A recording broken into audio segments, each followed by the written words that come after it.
Colorado for April 17th, 2023. We have three items on our agenda tonight. We're going to, item number one is a subdivision review requirements. Item number two is deed restricted affordable housing parking requirements. And item number three is an update on zoning requirements for childcare facilities. We'll start our meeting as we usually do with the public comment.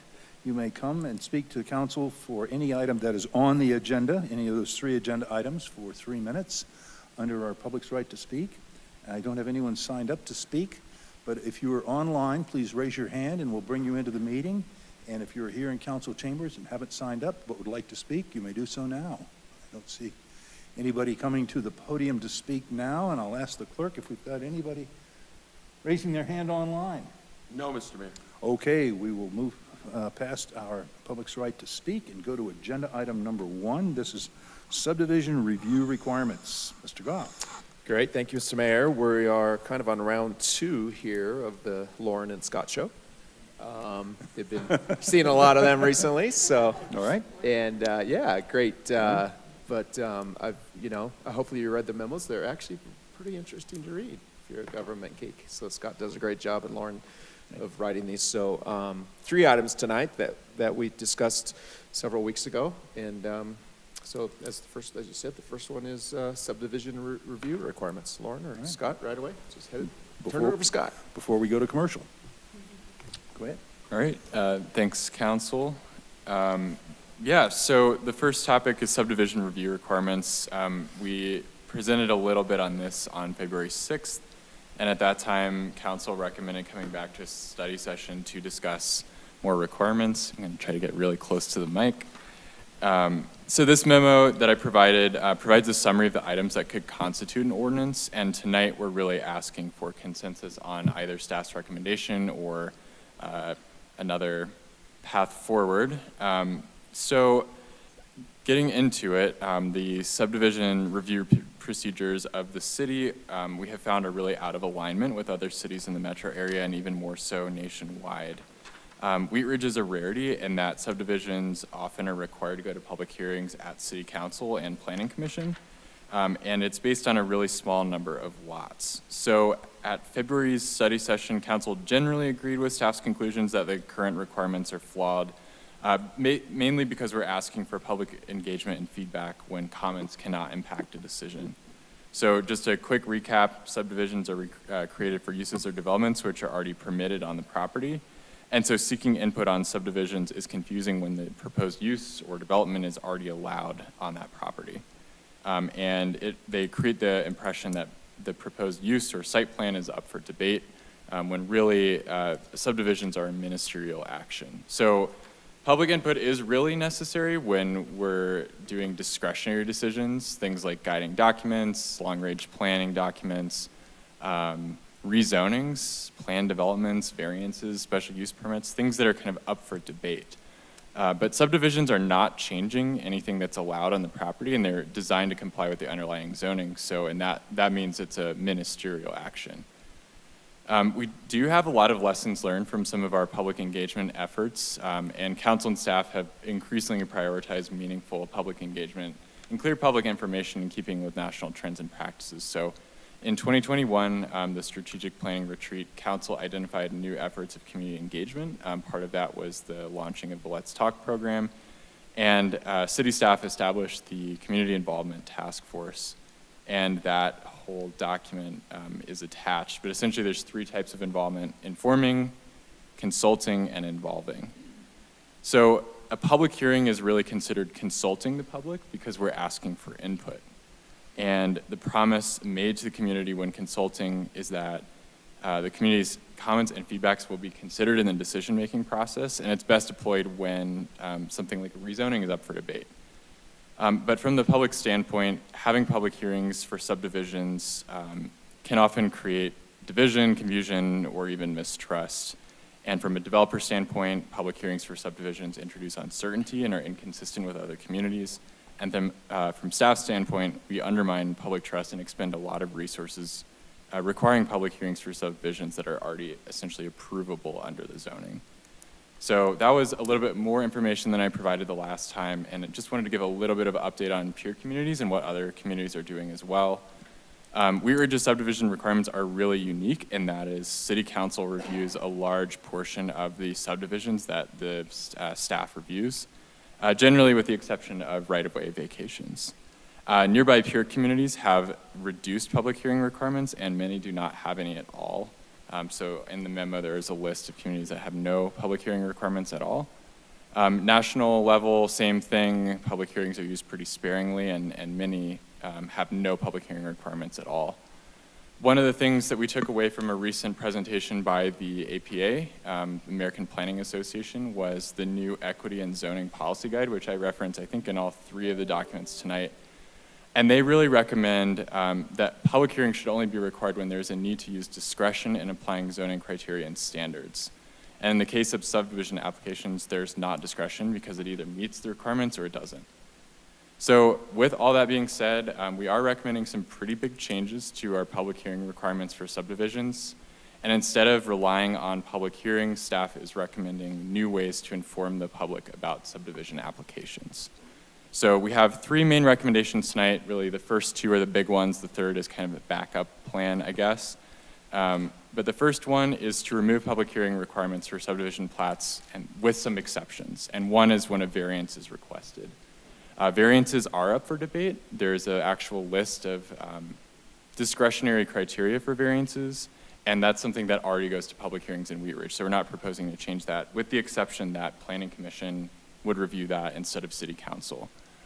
City Council is really not in the same way equipped to review these types of applications, and if variances go forward kind of in other cities, it is a Planning Commission that reviews them.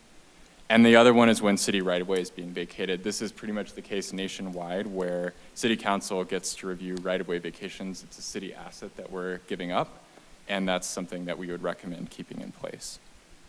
The second recommendation goes along with that, which is in lieu of public hearings, requiring public notice of subdivision approval for subdivisions over a certain size, and that's the informing the public that we talked about. So we're recommending a 600-foot letter notice, and that's the same as we do for public hearings. Generally covers the distance of about 1 to 2 blocks, and it's consistent with the community involvement strategy. I did provide a sample letter in the memo, and it's really meant to provide the community with balanced, accurate, and objective information meant to inform and educate. It would use layman's terms to describe a project, the zoning, why it was approved, and things like next steps, construction hours. We want all the information in the memo. One of the things I would like to get a little bit more consensus on tonight is when we would be issuing public notice. Right now, we're only requiring public notice for minor subdivisions that go to Planning Commission and major subdivisions. But we felt that basing the subdivision review requirements on the number of lots is really arbitrary, when it really should be based on the size of the property, because that could be potentially more impactful. So we had 2 ideas. One was to base the threshold of notice on a 10-acre site, and that's the city threshold we already use for when we require concepts, plans, and mixed-use development. That recognizes that development on large 10-acre sites is visible and can have real impacts on neighbors, that they should really be informed. And then another threshold option is 2 acres, which is about the size of half of a block in Wheat Ridge and is more typical of infill development. This would impact a lot more sites. We see a lot of subdivisions around that criteria, as there are really not that many sites over 10 acres left in Wheat Ridge. We don't want to recommend these notice requirements to things like lot line adjustments where nothing's really being created. It's just a property line shifting, or things like a consolidation plat, which doesn't result in new development. The other update we have is that we are continuing more forward progress on creating that interactive development map. Lauren can explain a little bit more about that. It was stalled by the cybersecurity incident, but we're back on track. And I know Lauren met with GIS today, so maybe has a little bit of an update there as well. And then recommendation number 3 is removing language regarding how the number of lots in a subdivision are determined. Right now we say involved, and we really should be saying created. Involved kind of implies, you know, you might be starting from a larger number and going to a smaller number, but that recommendation is moot if we go forward with recommendations 1 and 2. So we are seeking direction. I'm sure you guys will have some questions, so I'm here for that. Thanks. Okay, thank you, Scott. Questions from council? Senator, yeah. Counselor Hulteen. Everybody looks bigger and better tonight, so. Thank you. Just one question. Can you give an example of a variance, types of variances we might encounter that would fall under the recommendation 1? It's really rare that we would see a subdivision variance. It's really rare generally that we see variance applications, particularly for a subdivision for new development. They're really operating under the presumption that they have to meet the requirement. So the barrier to essentially applying for a variance is really high. There might be a case, I'm trying to think of like, I think the last one we Yeah. did was maybe 8 years ago. We don't do a variance for lot size because that affects density, but we have very rarely processed a variance for lot width. Usually when we're trying to accommodate like an existing structure and carve off a portion of the undeveloped land. So like Scott said, the barrier is very high. We tell people like, you know, if you can't meet the lot width standards, then it's probably not appropriate to subdivide. You'd have to explore a zone change. But it happened at 32nd and Pierce, where they were saving the old farmhouse and creating the two lots next to it. It exceeded the lot area, but it had a couple feet shy of lot width. Thank you. And would that include like a side yard setback on an existing structure? Usually because the subdivision doesn't show the building location, it's usually not a setback. We can sort of predict if it would need a setback variance, but usually with the plat, it's going to be a variance from the lot width. I can't actually think of another potential variance. it's really with the rare. plat. Just the criteria in the code to have a subdivision variance makes it essentially impossible. On I think purpose. on purpose, because we don't want to have people trying to negotiate zoning with us. The zoning is the zoning. Okay, additional questions? Counselor Hoppy. Thanks, Mr. Mayor, and thanks for the presentation.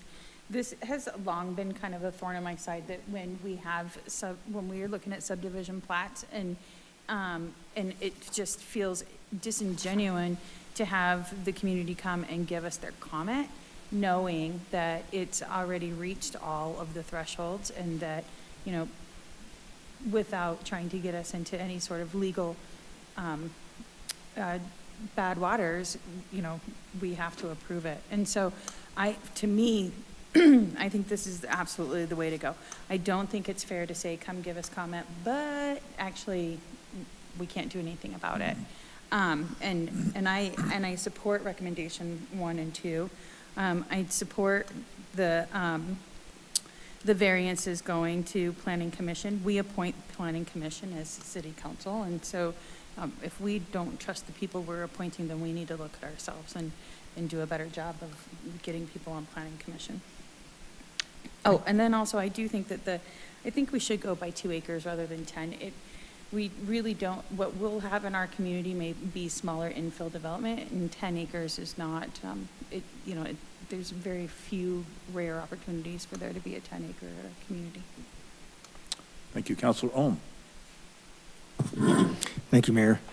Having served on the Planning Commission for many years, I can tell you that it has been frustrating when the public comes in. They think they actually have an opportunity to ask questions and change things, and even Planning Commission members have the same issue of like, what can we do? And it's really nothing. This is a subdivision, and staff has to spend a lot of time just informing the Planning Commission, like, this is what you can do, which is great. But I think this is good. I'm full support of the recommendations, and also of the 2-acre, because we were just pretty small, and so having something smaller. And I'm not sure how you came on the 2-acre. My opinion is just something small, and so if staff felt 2 acres, that's the one, then that's the one. But if you want some flexibility, then write some flexibility into that 2 acres, whatever you think the threshold is, if it's a certain density or if it's purely acreage of where you get that triggers. Thank you. Thank you, Counselor Stites. Thank you, Mr. Mayor. I agree with Mr. Alm and Ms. Hoppy. I said it a few weeks ago, but it really is frustrating for people to come in, and I know that was especially 32nd and Kipling and the Judy Townhomes too on 38th. Both of them, there was a lot of divisive comments on, you know, both sides, but you know, there was only one way to vote, and we can't have a conversation with them because it's quasi-judicial. So, so we can't even inform the public why we can't inform the public. So, it's silly. So I really think that we should move forward. I agree, moving forward with the Planning Commission looking at the variances, and I think the 2 acres is probably the right number, because that's what we'll have. So. I see no problem with that, so I'd move forward with that as well. Thank you.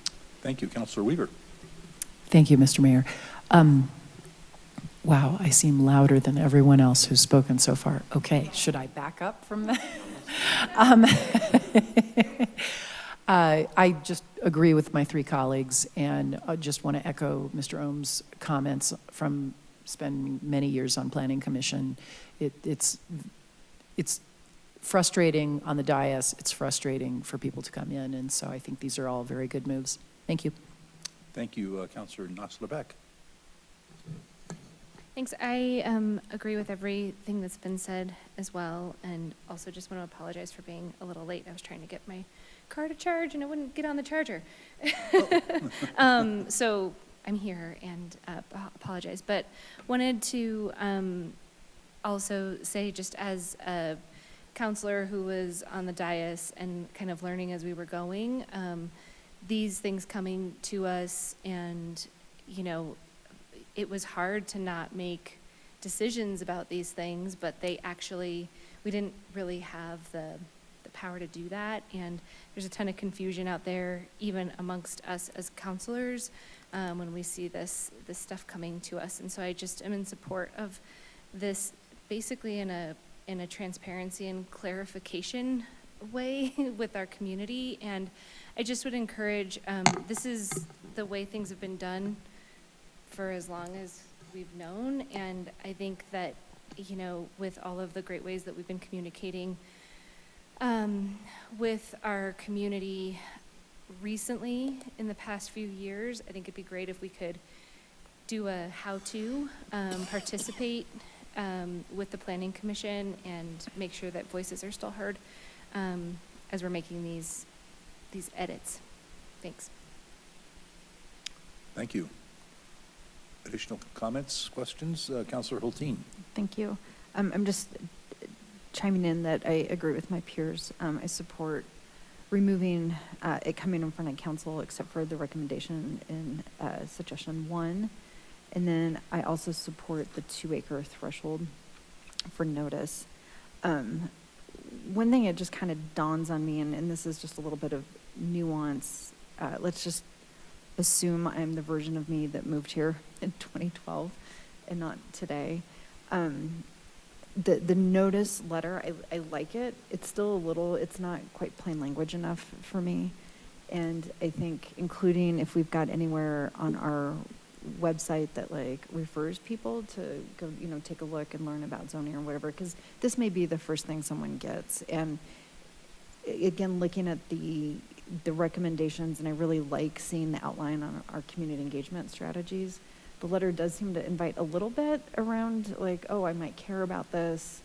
And I do like that it's saying, hey, you should expect construction in these hours, but it's a little bit still kind of explaining this regulatory environment, and not as inviting into the civic process of awareness instead of engagement.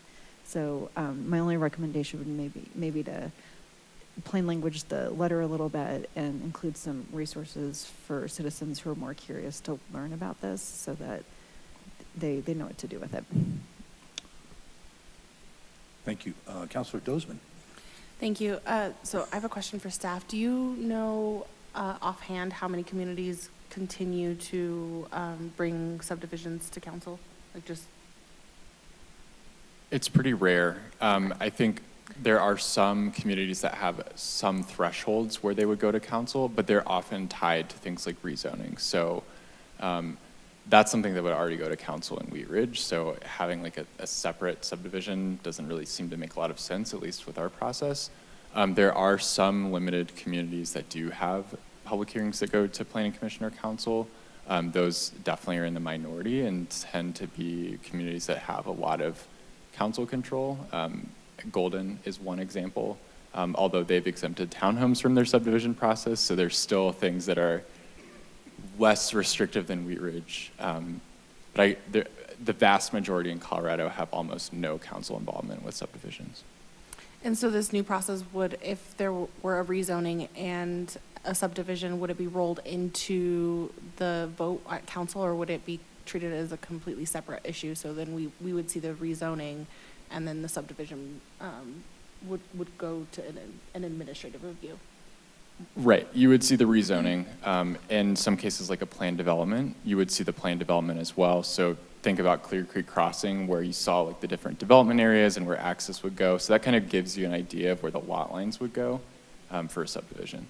Okay. But yeah, like Clear Creek Crossing, Lutheran's probably another example, is where you're going to have a big planning document. You're probably going to have multiple rezonings, so there will still be council involvement to that extent. Okay, I just wanted to thank you for bringing this back and giving us a clearer picture as to what it would look like, just allowing it to no longer be a council directive, I think, from the dais. And if we're allowed to vote no, we should be able to. And I think I echo some of the comments that have been said by my fellow council members, as in it gives the public an expectation that they could have a say in it, and without us having legal repercussions. So I just appreciate you understanding and bringing broader awareness to this issue. Appreciate it. Councilor Hutchinson. Thank you, Mayor. I do support the recommendation 1 and 2 and the 2 acres. Thank you. Thank you. So I'm just going to ask everyone to raise their hand if we have consensus to move forward on recommendation number 1 with parts A and B. Oh, do you have another question? Okay. Sorry, and if this is too much of opening a different can of worms, I'm totally happy to defer this. But one of the things when I was reading it with the DEI recommendations that are within it, I'm just curious, like, what are we doing around language justice for notification of neighbors, and or do we have GIS data of, like areas of our community where we have a higher, like, Spanish as a first, like, primary language? How are we managing that kind of stuff for our communications? It's a good question. We don't have GIS data in terms of language spoken in the household, but we were talking the other day about how our Let's Talk postcards have a little blurb that has sort of essentially, if you speak Spanish, call this number, and we don't have that on our legal notice letters, and we need to, and we can definitely add that. Okay, I was just gonna say, like, have something like that, or refer to a website where we've got this in Spanish as well. Agree. Thank you. Great point, sorry. So hands for support on recommendation 1 with the part A and B. Recommendation number 2 using 2 acres. We have that, and then you don't need number 3, right? Okay. Anything else Mayor? on that item we need to dispatch? Can I just, there were some comments around adding, like some, extra education around like the change and why into some places on our website or something like that. And then also something in the letter about perhaps some guidance on where if you'd like to find out more about zoning. And so I was just wondering if we could get consensus to move forward with those pieces too. Okay. Thank Good. you. Okay. Agenda item number 2, these are deed restricted affordable housing parking requirements. Scott again? Yep, Scott. Okay. All right, just finished right in my last thought there. All right, so this is a different topic we also talked about on February 6th, where City Council gave us direction to return with more information regarding recommended updates to parking requirements for deed-restricted affordable dwelling units to align with recommendations in the affordable housing strategy. And since then, this memo has additional research to accompany the recommendations at the direction of City Council. So we wanted to take a bit of a deeper dive into some of the parking utilization rates of deed-restricted affordable housing. The first recommendation in the affordable housing strategy that is moving forward to council, I believe on May 8th, is the parkland fee reduction. Planning Commission unanimously recommended that that get approved. So you will see that pretty soon. And then this is the second on the list. So they do follow recommendations within the adopted affordable housing strategy to reduce minimum parking requirements for deed-restricted affordable housing, specifically in mixed-use zones, transit-oriented developments, and some other high-density residential zoning. And this also, again, aligns with recommendations from the American Planning Association, which in 2022 adopted the Equity in Zoning Policy Guide. So below, I did provide some quotes from the policy guide, which does recommend to reduce or remove parking requirements for affordable housing. And specifically, this is deed-restricted affordable housing. This is not market rate housing. This wouldn't apply to a market rate development or even workforce. This is deed-restricted based on income below a certain AMI, area median income. And the adopted affordable housing strategy also has a direct quote that's saying, that says, parking represents a development cost, and in areas exempted from the charter's limits on density, parking can be an inefficient use of land that reduces a project's capacity to lower land cost per unit. So when staff was reviewing the Ives building, which is the new 50-unit apartment building being built by Foothills Regional Housing, they provided a parking study that had been completed by Shopworks Architecture and Fox Tuttle Transportation Group, which basically said that we, as cities, are requiring way more parking than is actually used by affordable housing residents. And there were some conclusions drawn from that, but essentially, the closer you are to walking, transit, or biking resources, that deeply impacts the need to own a vehicle. And so, for example, an apartment building located next to a grocery store, next to a train station, has a lot lower parking utilization than something that's just built out in the suburbs with no connections. Hundreds of parking spaces for affordable housing units go unused across the Front Range, and there's really an average utilization of not even 1 space per unit, but 0.29 vehicles per unit across affordable housing properties on the Front Range. This is obviously a study. There's case studies that have multiple buildings. It's not all inclusive, but RTD came to a similar conclusion of 0.36, so that's still really low. That means that if we required 1 parking space per apartment, 60% of parking spaces would go unused at all times. We recently learned that a lot of communities in Colorado have already reduced parking requirements for deed-restricted affordable housing. 15 have been identified as already doing that, and 24 more were pursuing reductions within the next 2 years. So it's not just Denver and Boulder, it's a lot of other communities, including rural communities and suburbs. Denver did reduce their parking requirements. I provided that table in the memo as an example. Their proposal is a bit complicated because it's based on income, it's based on location, and it's based on zoning. So our recommendation is really a more simplified approach. Littleton recently reduced parking requirements pretty significantly, and same with Fort Collins. And on a national level, there's been some statewide legislation. There's also been some other peer communities, inner ring suburbs of Portland, Minneapolis, Milwaukee, the Bay Area, that have done the same thing, and Wheat Ridge is really a peer city in those regards.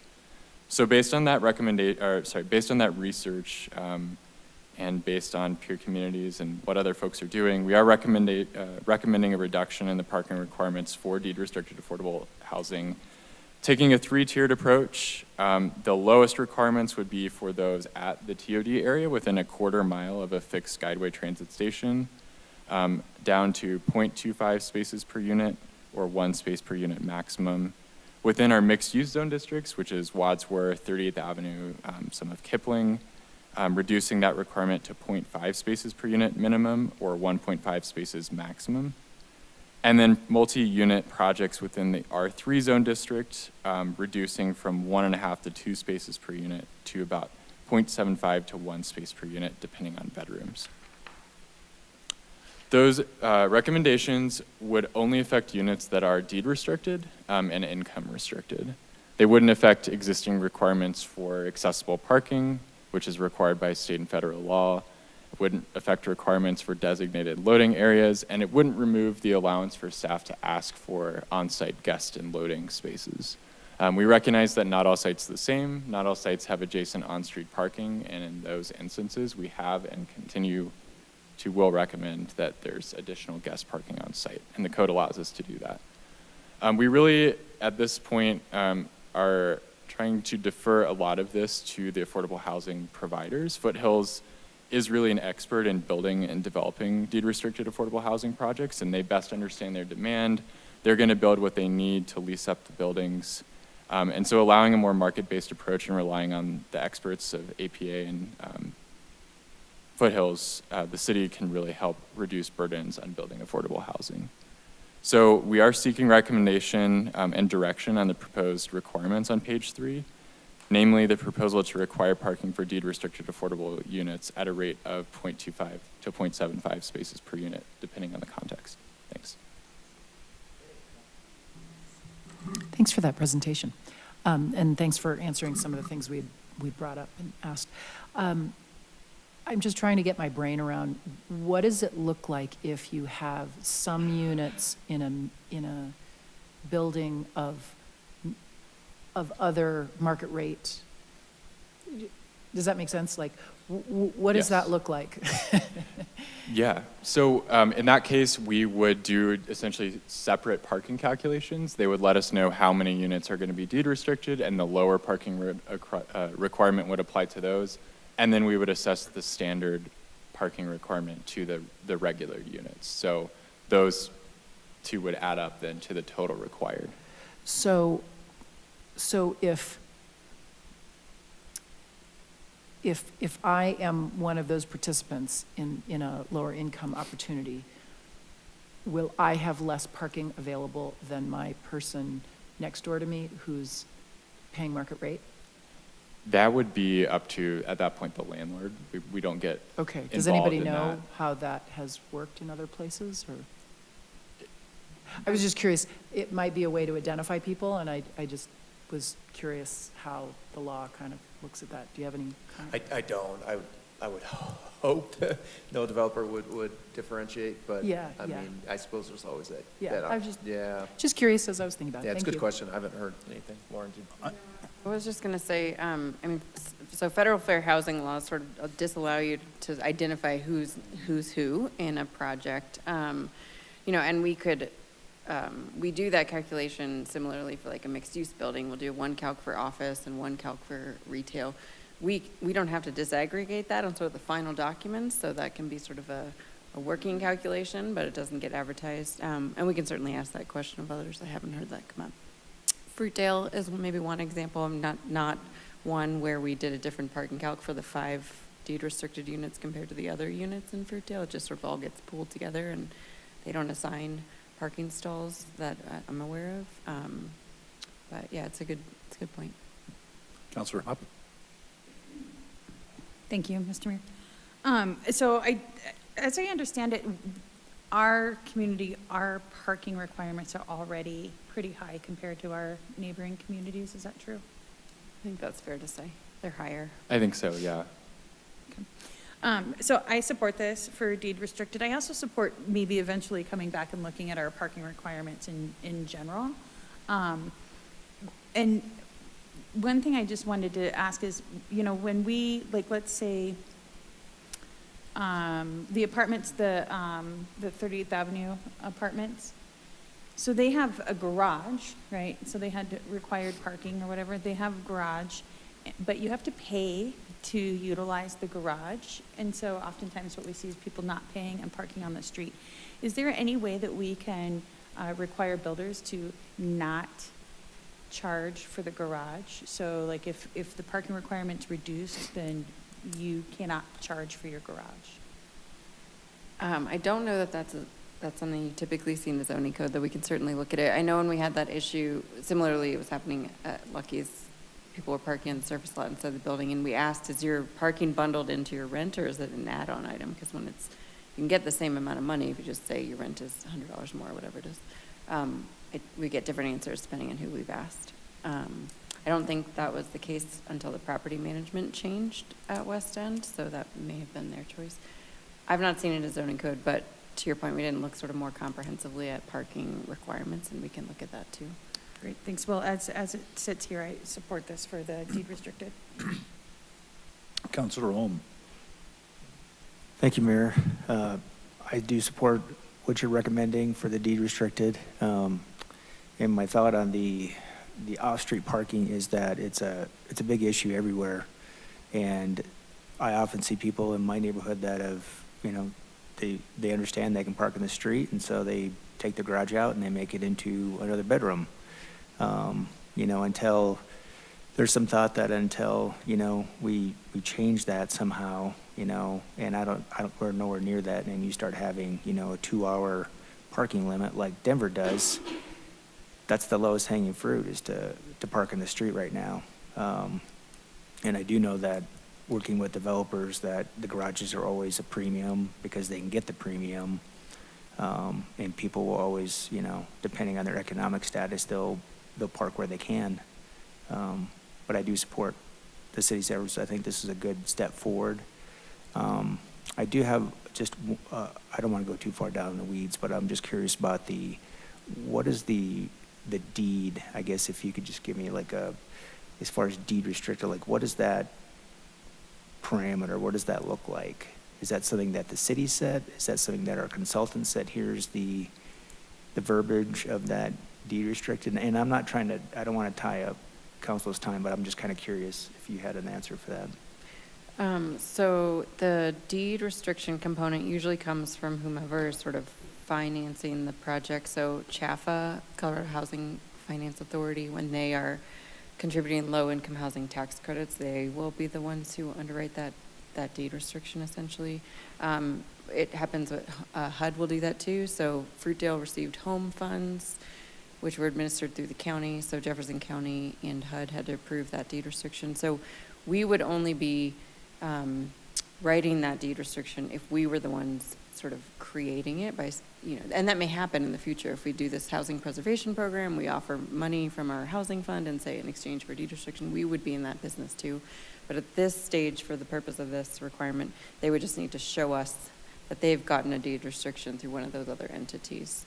Until we enter that game, we won't be writing them. And the reason I bring that up, because I was looking at an article by Town of Mountain Village, and they took away the income cap, and what they based it on was the number of hours worked, and you had to be within that school district. And so what they're looking for is specific. There's a program I can send to Patrick. But I thought it was interesting because what they're doing is they're saying hey, we want people that are working in our school district full-time. And so you'll be able to apply to this deed restricted. So that's what I was asking that question. Additional questions or comments? Counselor Dozman? Oh, excuse me, Counselor Stites had his hand up first, and I'll get you next. Thank you, Mr. Mayor. I'll keep it simple. I like these recommendations here. To clarify, there's still a requirement that they have some sort of guest parking though, right? Yes, whether a specific number or something that we can request based on context. Okay. Because I think it's one thing when, the one person with the car or whatever parks it there, but when you fill up that parking lot and then everybody's spilling over into the neighborhoods consistently every weekend for every kid's birthday party or whatever, I think that annoys the neighbors quite a bit. But I think these recommendations make a lot of sense, and I think we should move forward with those. Thank you. Thank you. Counselor Dozman? Thank you, Mr. Mayor. So for the parking utilization study, did they account for and remove deed restricted affordable senior housing? Because, seniors that don't drive clearly wouldn't need as many cars. So were they kind of held separately in the study? That is a good question. Yeah, so they actually had, I think, 3 different categories. There was senior housing, which actually has a much lower, and then there was permanently supportive, so very low AMI, 0 to 30%. That was 1 in 12 residents have a car. A lot of cities already have lower requirements for senior parking. That's not something we put in here specifically because we wanted to keep it simple. But yeah, there were kind of 3 categories. Okay, that helps a lot, thank you. I'm generally in support of this. I think, although we have probably the biggest complaints about parking and speeding, especially, with new development, I think the studies speak for themselves, and with our affordable strategy action plan, I think that this really falls in line with that. So thank you. Thank you, Councilor Hulteen. Thank you. So yeah, I'm very much in support of this. And to Ms. Hoppy's point, I at some point would be interested in taking a look at our other parking requirements around transit and our mixed use. And I think this is just a great example of our staff doing a great job of leading with like our big initiatives around affordability and removing barriers and putting into action other, important priorities that we've set. So definitely support this. And I know it's coming forward at some point, but to me, this also goes in line with looking at what bike parking looks like. Increasing, you'll hear it from me again. We're learning a lot of people are substituting car ownership with transit and riding bikes and making sure that we've got safe storage and for those bikes. Thanks. Councilor Weaver. Thank you so much. I also I do support this.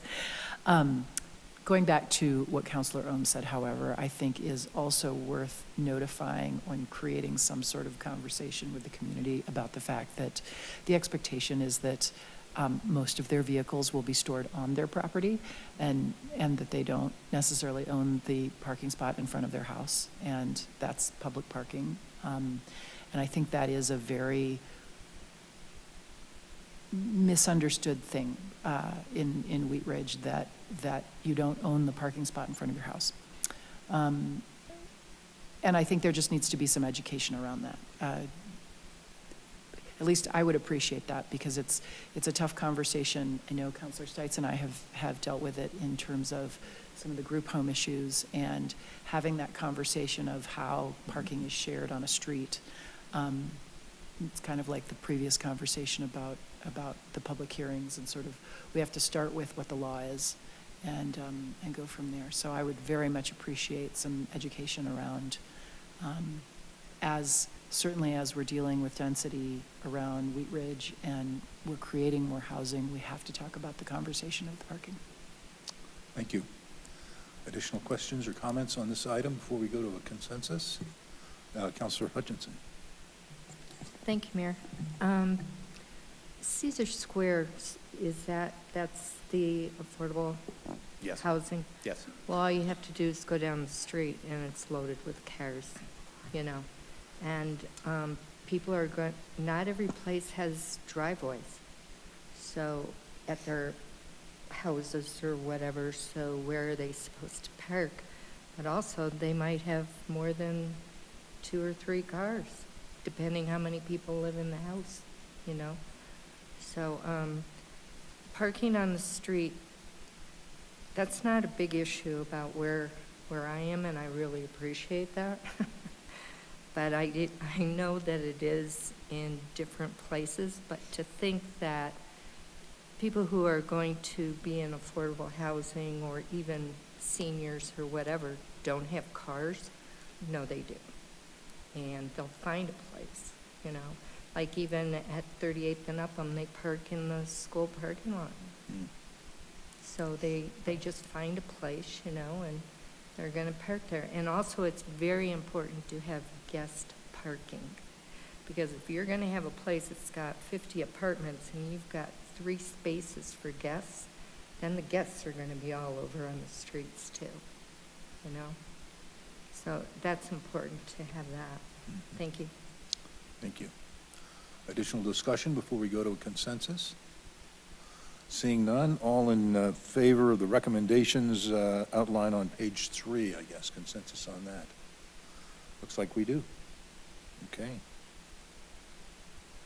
Anything else on this item before we move to the next one?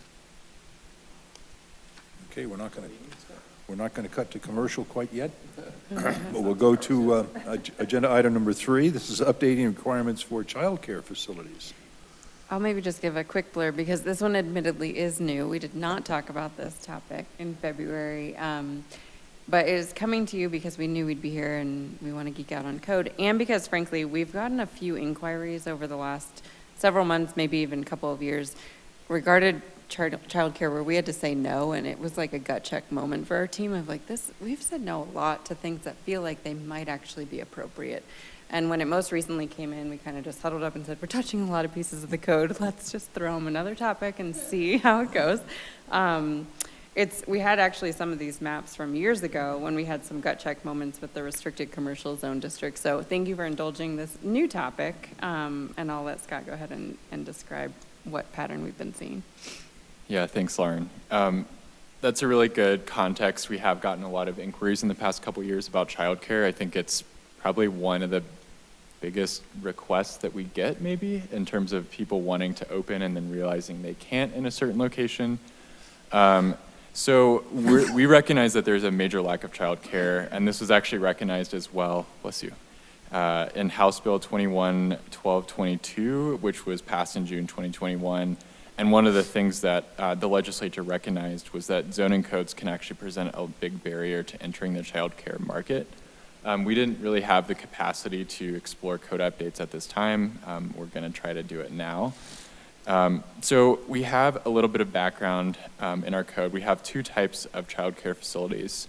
One is a daycare home where the operator lives on site, and those are really found in actual homes, and then a daycare center, which is really more commercial in nature. So the memo describes kind of the different types of daycare centers. There's a large daycare center, there's a small daycare center, large daycare home, and a small daycare home, and there's different numbers associated with it. The biggest thing that we've realized is that daycare centers, which are the commercial style where no one lives on site, but anywhere from 16 to plus children are there during the day, is that they're prohibited in 2 of our commercial zone districts. And that is what the first topic in the memo is, which is daycare centers in commercial zones.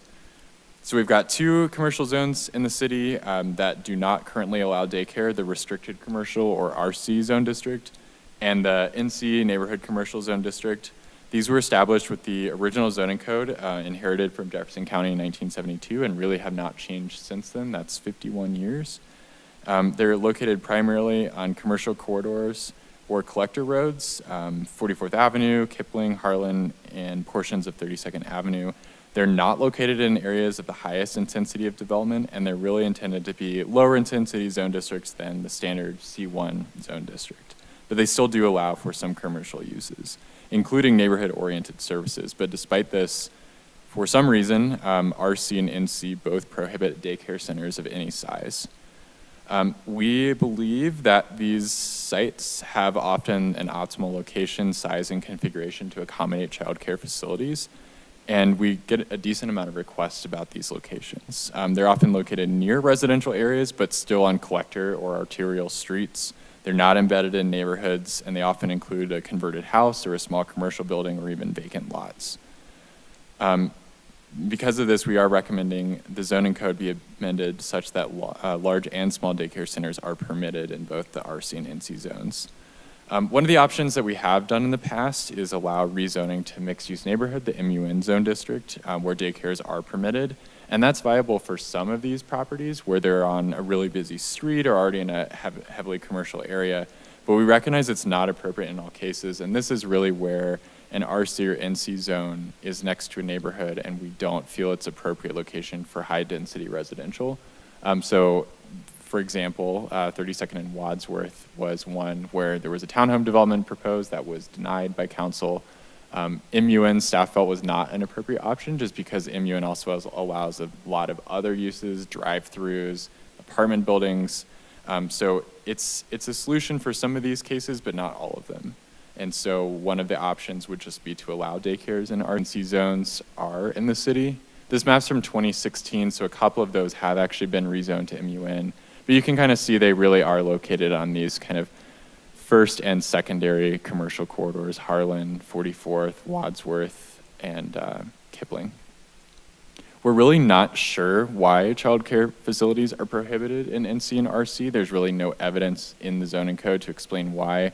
And RC and NC allow arguably more intensive uses like public schools, government facilities, convenience stores. It just doesn't make a lot of sense to us why they're not allowed. So one of the questions we have for council is, if you all agree with our recommendation to allow daycare centers in RC and NC. And maybe I'll put a pause there so we can talk about that topic first. Thank you for that presentation. My first question was going to be, why didn't we do that? But the question that I had was, for some reason on Planning Commission, I think I remember a conversation about, not about childcare, but about the commercial. And do childcare also have restrictions per where marijuana is sold, like schools or anything like that, that we also have to be aware of that's going to kick? Because I know that where we allow marijuana to be sold, those are only commercial zoning, correct? I thought I remembered that. Yeah, it's but maybe- commercial and industrial. It's a good question because there are land uses like marijuana-related uses where new marijuana-related uses have to be separated from a variety of things, including childcare centers. So if a code amendment were to create more eligibility for childcare centers, it doesn't work in reverse, where an existing business gets displaced. It just means that in the future, if for some reason we ended up with a new marijuana license, we would have to sort of pull this new report on whomever. So has it doesn't moved in. affect the five Doesn't affect places the that- existing. Yeah, Yeah, they may okay. become legally non-conforming, and that's okay. It means they couldn't expand, but Right. it wouldn't change their existing status. Yeah. And most of these RC and NC are located really far away from where those uses are already allowed. So I don't think there would be a pretty big impact. Great. Well, I support this. Thanks. Counselor Hutchinson? Thank you. So there's quite a few daycares in churches. And so from what I was reading, it's okay if it's in a church, but like, nobody's living there or whatever like that. But then if the church isn't a church anymore, which is like Wheat Ridge United Methodist, it's now a band place or music place. Weren't they having childcare there? Still? Don't actually know. Do you know? No, I don't know if they, not to our knowledge, in terms of, childcare is allowed as accessory use to a church. It's treated differently when it's the primary use, like during the week in a church, which is a topic we want to talk about as well in a moment, because we've got a map on that and more observations. I don't know specifically about the Methodist Church. Because I know there's a church at 29th and Kendall that also had childcare. I mean, those are wonderful places. I had 5 grandkids go to Wheat Ridge Methodist preschool and stuff, and for a very long time. So I think they're good, and even though they are by traffic and things like that, they're really watched very well. And we need more daycare. We need more childcare and things. So, I know even Stevens Elementary had a preschool in there. So I'm all for as much childcare as we can get for the kids that are out there. That isn't going to be so expensive. That's why a lot of people are working at home now. They can't afford childcare. Thank you, Counselor Nosler-Beck. I just also want to make sure that I'm in full support of this. I think more options make it potentially more affordable, and I'm very into that. And we have expanded quite a few childcare facilities in Wheat Ridge since I've been on council, so that's great to see. I just want to bring up something, though, that kind of ties back to our parking conversation. If we're going to be in some of these areas that are more neighborhoody with childcare facilities, one of the craziest times in any family's life is drop-off and pick-up times from childcare, no matter the ages. And I think that should maybe also be in consideration for if we're looking at this, what is the parking situation for these facilities? Because you have a lot of young kids, families, and then people who are potentially not paying attention to that at all. So that's it. Thanks. And I'm in full support of the recommendations. Thank you. Counselor Ohm. Thank you, Mayor.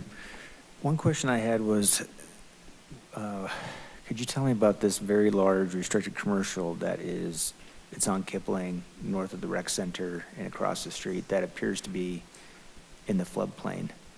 I think that's part of the Clear Creek open space. I think Okay. city-owned. So it's zoned that, but obviously there can never be anything built, right? Right, correct. Okay, thank you. Counselor Stites. Thank you, Mr. Mayor. I agree with these recommendations. I've had a child care license through COVID. We had child care going on at the karate school. It's incredibly difficult to get and maintain a child care license just in general. So it's something that you have to have, all the sprinklers, all the stuff and bells and whistles on your units. So we're introducing a much safer brand of retail, I guess, into that area. So I think that and these are exactly where you want to have them. Kind of looking at these maps, these are like right out of neighborhoods and right on small collector streets and things like that. That's exactly where you'd want a daycare center. So I'm all for this. Thank you. Thank you. Counselor Hoppy. Thank you, Mr. Mayor. I did want to say that I support this first piece that we're talking about. I'll also be supporting the second piece when we go to talk about it. And then just to Councilwoman Nosler-Beck's point, I guess the good thing about childcare is that it's not the bell doesn't ring at a certain time, but you're right, school drop-off and pickup zones they're crazy for your whole life. I'm in high school still, so. And not until your own kids are driving, you'll be there forever. But the only thing that I was wondering about the kind of the neighborhood commercial or when we make the changes. So if there already is a retail, like Councilwoman Weaver brought up, if there is already like a retail marijuana store, or I think liquor stores have boundaries too, right? If it's already there, then would we allow the child care facility to go in? Yes, yeah, so there's nothing that precludes them from looking at the landscape and saying, I see what's here, but I choose to move there. Yeah. Okay, great, Yeah. thanks. Additional discussion before we, Counselor Nosler-Beck. This will be for the second item too that I think we're going to talk about, but I just wanted to recommend that as we're going through this, that we reach out to Colorado's statewide parent coalition that was the lead on the bill that you referenced before, Scott, in 2021, and just talk to them about things that could make it more accessible to open up more and find more areas. I can provide you with a contact for them. Additional discussion before we sort of try to generate some consensus. Okay, looks like we've had several questions. The first one I'm looking is, does council agree with staff's recommendations to allow daycare centers in NC and RC zones? Looks like we do there. Another one, does council agree with staff's recommendations to align the definitions of child care centers with state requirements? Consensus there. Looks like we do. And I found another one on page, looks like we've got another one, and maybe I'm missing some. I think Scott wants to. Okay, Scott wants to, okay, Yeah, I wanted to Good. pause after the first Okay, two and then excellent. explain the third one. excellent. Yeah, the second recommendation is really just cleaning up our definitions because they don't align with state. We're actually finding that that's not the only thing, but in order to keep things simple tonight, we're just focused on daycares. So the last recommendation, Councilwoman Hutchinson started to talk about this, was daycares in places of worship. And this is something that if we don't get consensus tonight, we can always bring back. But if we do, we can just include in the rest of the code amendment. And we do have a lot of places of worship that are located in residential zone districts. And that was the second map. So they're kind of evenly distributed across the city. Again, they tend to be on busier streets, but not always. And right now, our zone district regulations allow daycare centers to operate as an ancillary use, which means a secondary use within the site's primary structure. So a daycare couldn't operate on a property within a church in a separate building. It has to be contained within the main building, and it has to be secondary in nature to the worship use. What we're finding, though, is that a lot of churches are closing or trying to repurpose their properties, and they're really trying to find ways to either monetize or still be able to lease out their space if they're not holding services anymore. Right now, a daycare wishing to be a primary use of a worship building where the daycare is there more than the church, so maybe they only have service 1 day a week, but the daycare is there 5 days a week. We've interpreted the code to mean that that requires a special use permit. But the way the code is written we're not, again, totally sure why, if religious services are never held or the property is vacant, then a daycare center on its own is not allowed. So basically, it has to either be a place of worship or vacant. Or in some cases, it could be redeveloped into residential if it has the appropriate zoning. But churches are really reaching out to the city to find potential uses for their property. And because of this, and also those buildings are already set up in a lot of times for childcare or school facilities, there might be a private school. We are recommending a change to the use charts to allow that daycare centers could operate as a primary use on these properties in a residential zone district with approval of a special use permit without the need for an active congregation. They'll allow daycares to repurpose these existing buildings. The reason why we're recommending a special use permit, which is not a guaranteed approval, is just because we do recognize these are in low density residential neighborhoods, probably would have more impacts than an NC or RC property, which is on a corridor. And then the other recommendation we're making is that a daycare center can operate as a permitted primary use on a property with an active religious congregation as a secondary use. So that's kind of what we've already interpreted. But in that instance, we're saying no special use permit needed anymore.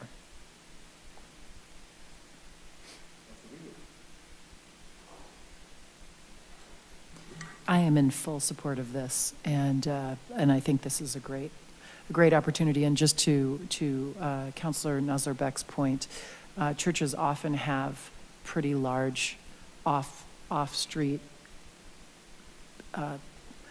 parking, drive-in, drop-off, kind of, they're kind of set up for this perfectly. My question would be, they do not, they will have to succumb to the same safety standards, however, yes? Yeah, Yes. any daycare facility would have to meet those separate licensing requirements, and so we have seen some, in fact, there was a church on Midtown Montessori had to do some extensive remodel work inside that church to repurpose it, and that may have to happen. Sure. But at least the zoning hurdle is Okay. lower. And my last question is would this be in any sort of conflict with churches who are helping with the wintertime homeless? I would just want to make sure that all of these uses can be used. It shouldn't, because we had a meeting last week with Severe Weather Network, and the church for the northern region is going to be the Glory of God on West 38th Avenue, right? And they do provide childcare during the day, I believe, so they're going to have both uses. Great, Yep. great, thank you. Councilor Hulteen? Thank you. Can you help me understand, so, first of all, I fully support this, and I think it's wonderful to both help preserve our churches and provide more daycare. So how would this work with the primary and secondary use, using your definition of how much it's used? So like St. James Episcopal in my neighborhood at 44th and Brentwood, they have worship services on Wednesday at noon and Sunday mornings. Like, that's pretty much, and then I see cars in the parking lot occasionally, but happen to know for a fact, like, those are their two worship services. Like, how does that balance with, like, primary and secondary use? Because really, they're only using the building 2 days a week for worship. Like, would that be impacted by this? I don't think it would be impacted. I think it would make it easier for that condition to exist. Right now, that technically probably would require a special use permit. we're not going out and actively enforcing on churches providing childcare. But I think, I'm trying to think of a real world example where they were like, we're only gonna have church 1 day a week, but we have childcare 5 days a week, and we are gonna use the whole building, and we're gonna use the entire site for childcare. Like, that felt like that rose to the level of needing a special use permit. Whereas if it's like part of the building or a wing of the building or something, it's really arbitrary. So I think part of this is trying to remove some of that arbitrariness. Yeah, we've used some discretion on both sort of the frequency and the physical space, and if things were in a separate building. We had somebody want to build a childcare building separate from the church building. We said that's primary. We can't actually do that. So we've used a few different things as we've considered this in the past. And now that would be allowed, but with a special use permit, because Right. we recognize that building a new building on a church property is more impactful than using the existing building. So with something like this, should we reach consensus on this? Does the city like reach out to the churches to let them know this has changed since you've been, I mean, it's a fairly limited number of properties and you've heard from several of them, and I think this would be good information for them to receive. So I think it'd Yeah, be. we certainly could. Okay. We've been in active contact with at least 2 that have asked about this, probably in the past couple of years, but I'm sure there's more. Yeah, I think it would be great to mail them a letter, and assuming we reach consensus, and let them know that standard's changed. And we still are trying to build our faith-based coalition through the police department, so we have a relationship with most of the churches, so we can definitely reach out to all of them, but bring it up at that next meeting, too. Thank you. Counselor Stites. Thank you, Mr. Mayor. I think these are good recommendations. I do like the special use permit for that as well, just because you're bringing in a lot of traffic on days that aren't, I guess, days that you wouldn't expect to have it if you were just by a church. My son went to Child Priority last year, which is right across the street from Colorado in the back of the church there, and it's fantastic the way they have it kind of set up, and I think it probably keeps the church in business, just judging by when I drive by on Sundays, that there's just not a whole lot of use for a lot of these churches around, but we definitely have a use for daycare centers and stuff, and as long as they have to get their own permitting and they have to make sure that all those facilities are up to code and all that stuff for that, I think this is a great use, so thank you. Great. Counselor Ohm. Thank you, Mayor. I'm in support of this. I think this will be something good for the community, because right now we're looking at empty parking lots. Sometimes I hear in my district about, there's maybe people messing around in the back of the church because nobody's there. So this will just kind of keep that space energized, and I think it'll give more tie-in, buy-in with the community, because, their kids will go to that daycare, and so people will be looking out for it better. So I think it's a good idea. Thank you. Counselor Hoppy. Thank you, Mr. Mayor.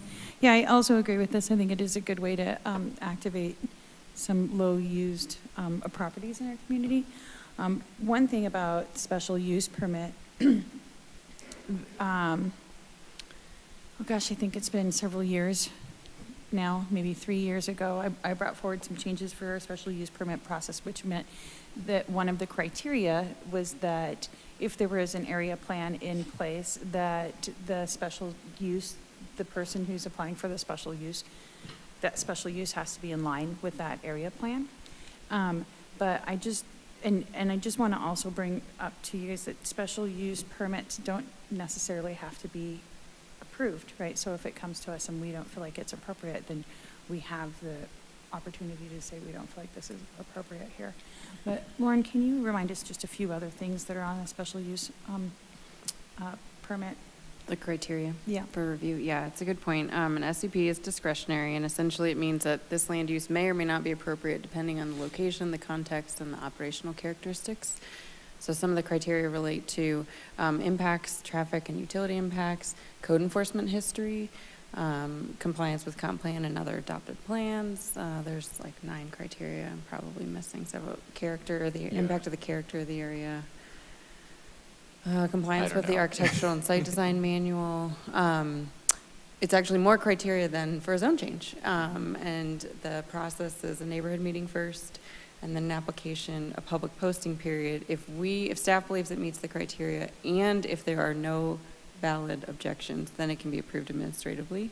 If we've got an issue with their operation that's not compliant with the criteria, or if we get an objection during that posting period and it's sort of a legitimate complaint, not just like, you know, you have brown hair and I'm not happy, it would go to council. And you've had a couple of those over the years. It's infrequent, but it is possible. Yep.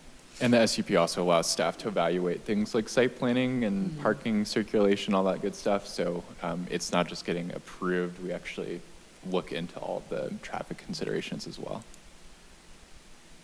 Thank you. Counselor Ohm. Thank you, Mayor.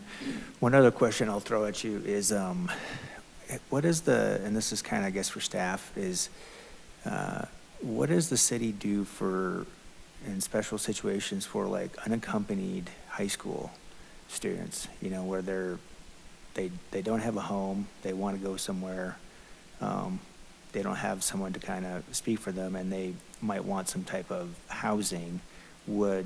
Not in all circumstances, but would that ever be a consideration for a church to say, you know what, we're gonna have some adults here to kind of help these high school students and provide some shelter, not schooling per se, but, you know, some type of shelter, and maybe it's some type of work, housing. I'm not familiar with the exact fact pattern, but we do have a land use category for a group home for children. The property at 32nd and Kipling was historically a group home for children, people under 18. I don't know that we have any others currently in the community. No, not that I'm aware of. And Mr. Omi, you're speaking about kids who are actually experiencing homelessness, not just need a place to go after school. But, Correct. Yep. yeah, And I'm thinking, since we're talking about churches, would that ever come up?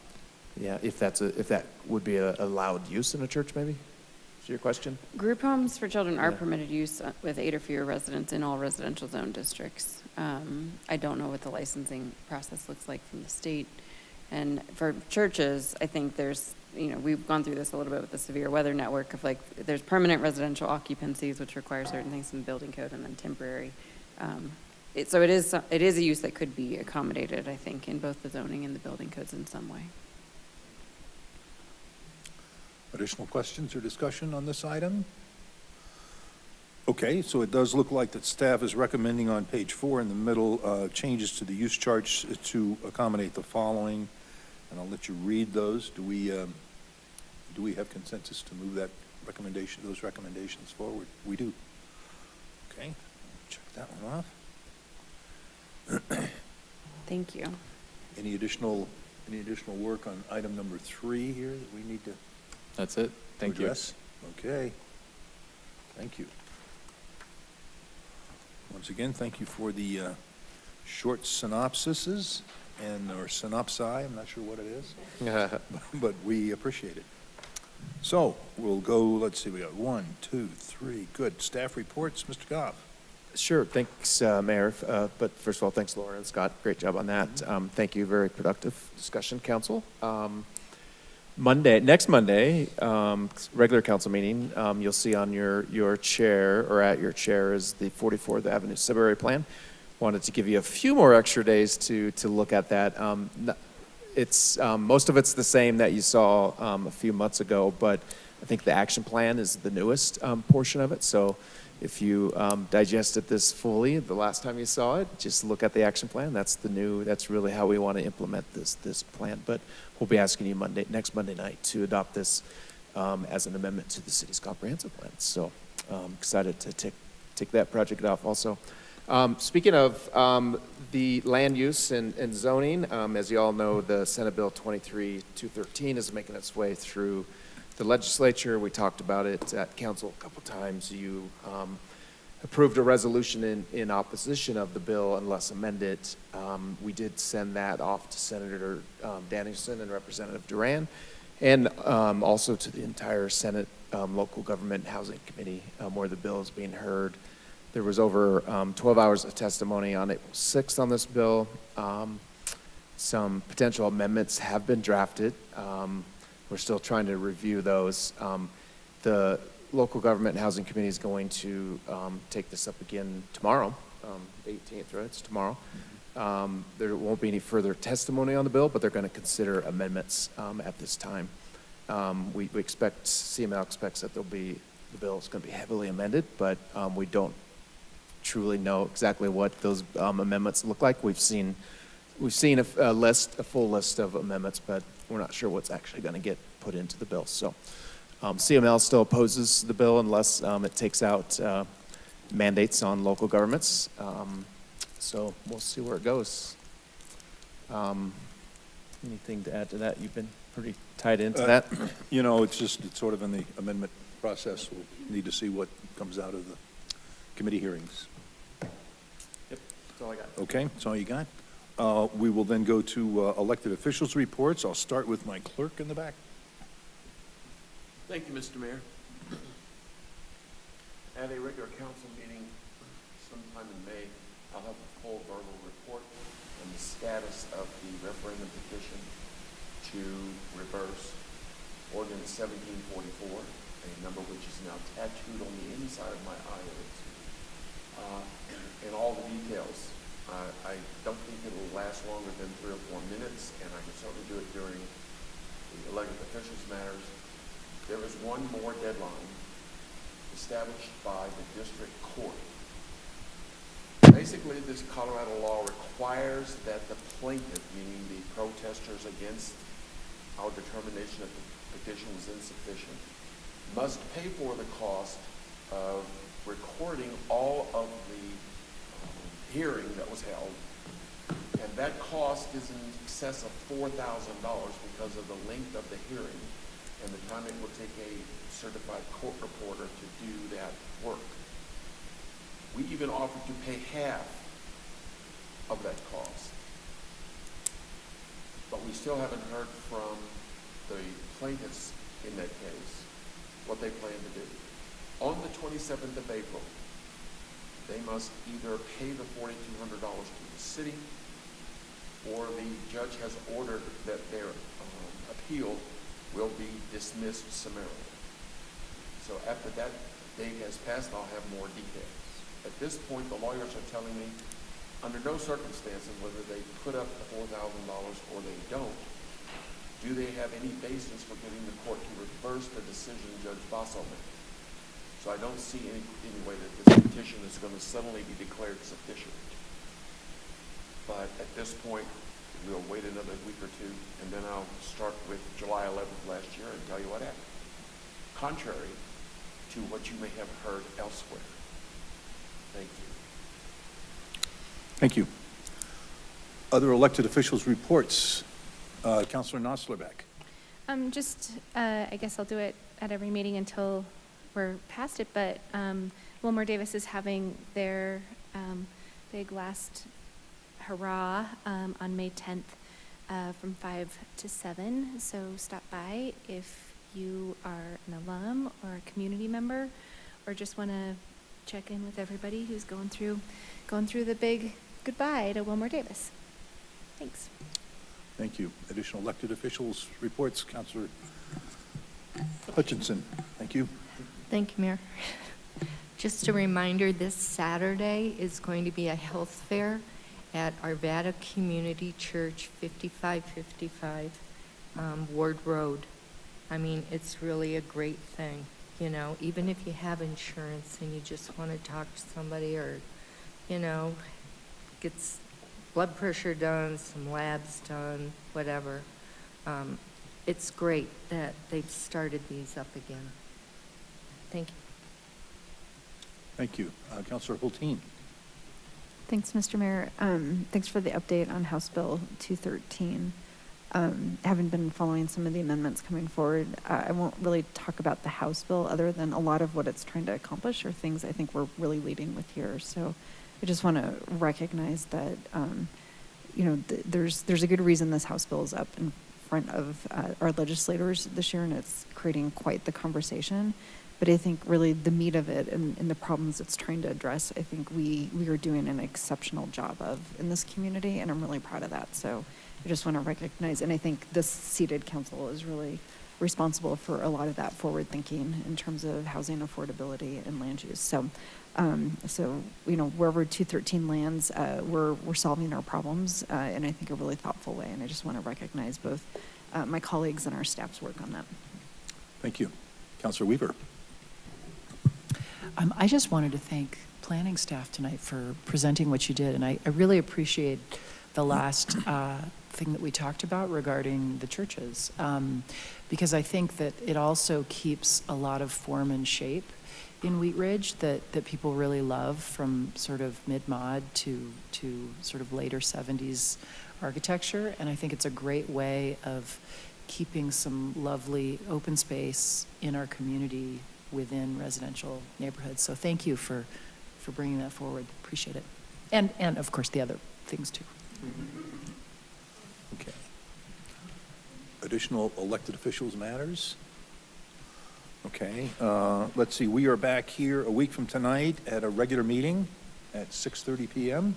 And we also have a meeting scheduled with Representative Pedersen next Monday on the 24th at 3 PM here in your office. Yep. So Let me know if you're able to make it. Is going to come. A few of you reached out, but we need a bigger room. Please let me know if you haven't told me already, if you're going to make it. Is there any more business to be done tonight? All right, thank you. We will stand adjourned. Have a good night.